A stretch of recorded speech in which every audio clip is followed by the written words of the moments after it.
I feel in control, I feel safe, and I feel really excited and eager to share.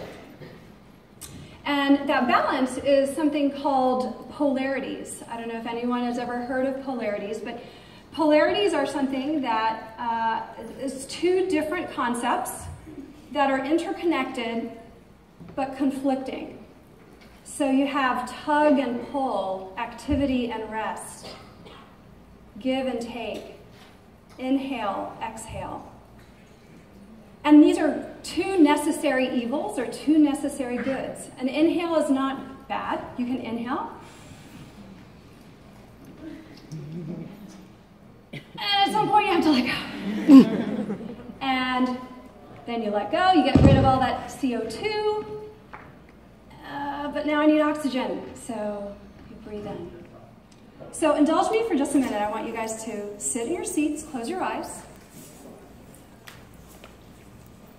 I want you to get comfortable in your space, and I just want you to breathe in. Breathe in and breathe out. Breathe in and breathe out. And I want you to slowly open your eyes and look at the people around your table. Smile. Acknowledge them. Pay attention to their hair color, their cut, what they're wearing, their skin color.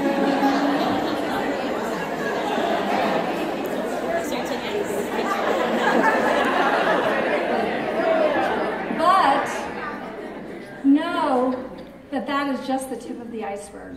I want you to check your assumptions, your prejudices at the door, and recognize that there is so much more to us than what we're bringing right here on the surface. And to remember that as you go through this conference. And I want you to open yourself up to all of the gifts around you. So we have so much to offer each other. And think about the women that you're going to meet in the coming days, the speakers you're going to learn from, the ideas you're going to gather, the emotions you're going to feel, the experiences you're going to share. And open up to yourself to all of that, but just as much, I want you to share your gifts with everyone else in the room. So my name is Marta Perez-Drake. I am Vice President for Professional Development at Nakubo. I forgot to introduce myself, so welcome. And I've had the opportunity to work on this conference for several years with a number of my esteemed colleagues and speakers. And I want to take some time right now to orient you to this conference before we get things started and have our great speaker, Emily, set the tone for the rest of the conference. So I want you to take a moment now and reflect on 4 questions I'm going to ask of you. You can take notes. This is just a way to start thinking about the next 3.5 days. The first thing I want you to think about, to reflect on, is something you've done recently to help a woman in your life. Something you've done recently to help a woman in your life. Doesn't have to be huge, just something special, something that has helped them. Question number 2, what brings you here? What made you push that registration button? Who sent you here? Why did they send you here? Think about those questions and we're all busy, we have lots to do, but you've made a point of coming to this meeting, and you made a point to absorb all of this leadership stuff. So what brings you here? And what do you want to get out of it? So question number 3, what do you want to get out of this experience with these next few days?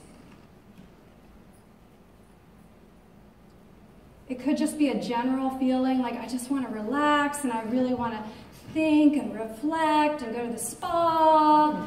Or it could be,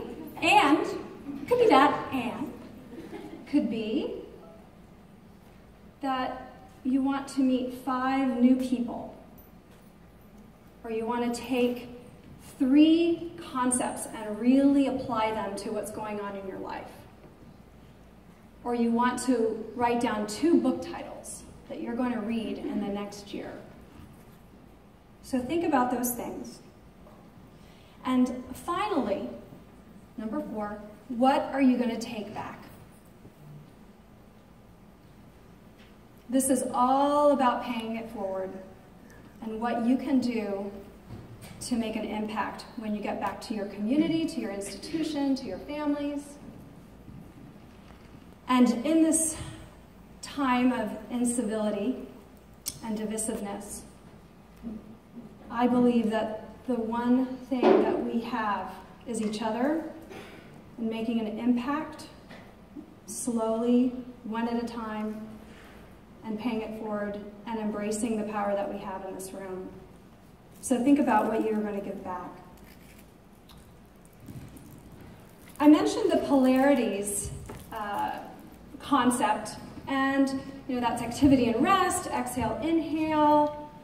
But there's another polarity I want to talk about, and that's fear and curiosity. And there's this book by Elizabeth Gilbert, Big Magic. Anybody read this book yet? Yeah, a couple people. Great. She wrote Eat, Pray, Love. You might have remembered that from a while back. And this book is about opening yourself up to creativity, to opportunities, to new ideas. And she talks about fear and curiosity. So let me share with you what she has to say about fear and curiosity.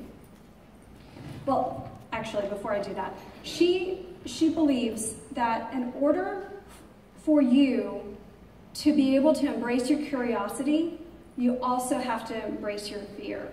So those come hand in hand, just like the inhale and the exhale. So she calls this the road trip. Here's how I've learned to deal with my fear. I made a decision a long time ago that if I want creativity in my life, and I do, then I will have to make space for fear too. Plenty of space. So I don't try to kill off my fear. I don't go to war against it. Instead, I make all that space for it, heaps of space, every single day. I even have a welcoming speech prepared for fear, which I deliver right before I embark on any new project or adventure. It goes something like this. Dearest fear, creativity and I are about to go on a road trip together. I understand you'll be joining us because you always do. I acknowledge that you believe you have an important job to do in my life and that you take your job seriously. Apparently, your job is to induce complete panic whenever I'm about to do something interesting. And may I say, you do a superb job. So by all means, keep doing your job if you feel you must, but I will also be doing my job on this road trip, which is to work hard and stay focused. And creativity will be doing its job too, which is to remain stimulating and inspiring. There's plenty of room in this vehicle for all of us, so make yourself at home, but understand this. Creativity and I are the only ones who will be making any decisions along the way. I recognize and respect that you are part of this family, and so I will never exclude you from our activities. But still, your suggestions will never be followed. You'll be allowed a seat, and you'll be allowed a voice, but you are not allowed to have a vote. You are not allowed to touch the road maps. You're not allowed to suggest detours. You're not allowed to fiddle with the temperature. Dude, you're not even allowed to touch the radio. But above all else, my dear old familiar friend, you are absolutely forbidden to drive. So as we embark on this journey together in these next few days, I'm going to use a nautical theme. since we have this beautiful Pacific Ocean, that expansiveness, that power that it has. And I want you to remember this quote: "A ship in harbor is safe, but that is not what a ship is built for." So let's sail together, conflicted but not restricted by the journey we have ahead of us, knowing that we aren't alone. All of us are going to be on this voyage. And I want you to think about taking risks. I want you to see and hear and feel everything that's around you, and know that everyone else is doing the same thing, maybe experiencing it a little differently, but still learning and feeling and growing together. And we're going to have ups and downs. We're going to have wind in our hair, sun on our face, mist on our arms. Some of us might get a little seasick. But that's okay. And know that you can, in this room, if you need to throw up, it's okay. If the wind in your hair is making it completely a frisball, that's okay. Because we're in this together. I want you to savor this ride as we go forward. Be fearless, take risks, and be vulnerable. I know that I'm going to be shrieking and laughing and shuddering and enjoying every minute of this time together with all of you. And with those undulating waves, I'm going to have a lot of wonderful friends in the process. And I'm going to know that all of us in this room have the power to make change, to be connected, and show who we really are. So thank you very much for coming. We have a lot in store for you, and I'm excited that you all are here.